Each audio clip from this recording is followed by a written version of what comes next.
If you like to play retro video games, first of all, you're cool, because retro video games are a ton of fun to play. Even games from 30, 40 years ago, if they're well designed, are still enjoyable today.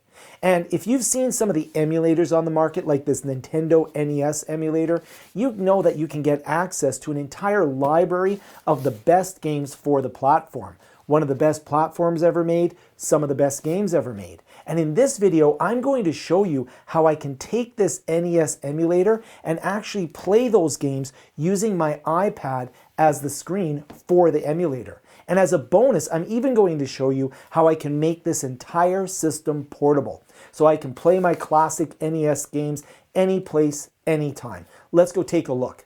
Okay, so let's set this up. First of all, of course, I'm going to need the NES Classic Edition itself.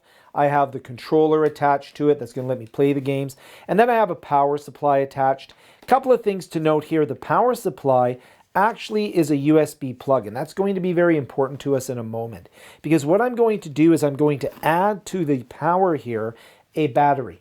So I'm going to use this ANKER battery. I could plug this into the wall, or I can run it directly off the battery. And that's what's going to make this portable.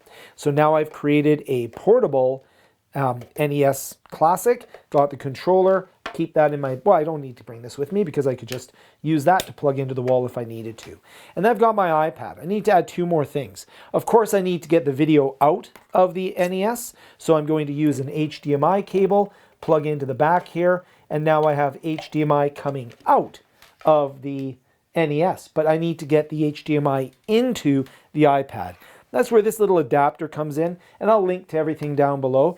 This is an HDMI capture. So this is coming inbound. It's not one of the outbound ones that you might get if you have, for example, the need to put your iPad onto a projector. This is an inbound, and it is relatively inexpensive, so that's nice. So I'm going to connect that in. I have a choice between USB 3 or USB-C.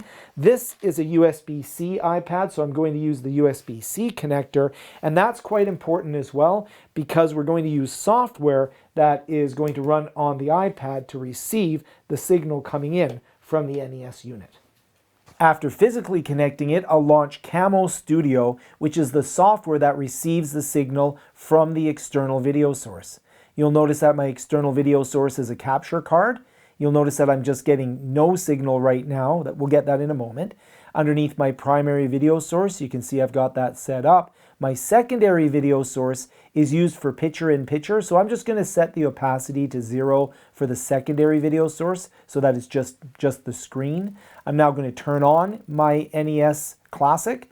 When I turn it on, it's going to send the HDMI signal out, and here it is on my screen. Make that full screen, and now because I've got the NES on a battery pack, I've got my iPad sitting here receiving the signal.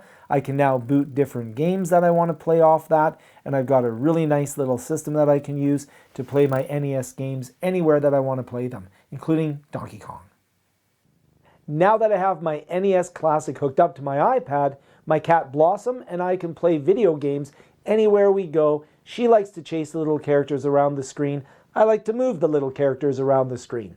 Hope you enjoyed the video. Most of the videos on this channel are about learning and technology, but hey, you have to take a break from learning and technology every so often and play some classic video games. Hope you enjoyed the video. Comment and like and do all those things down below. That's the YouTube-y stuff, and we'll see you next time.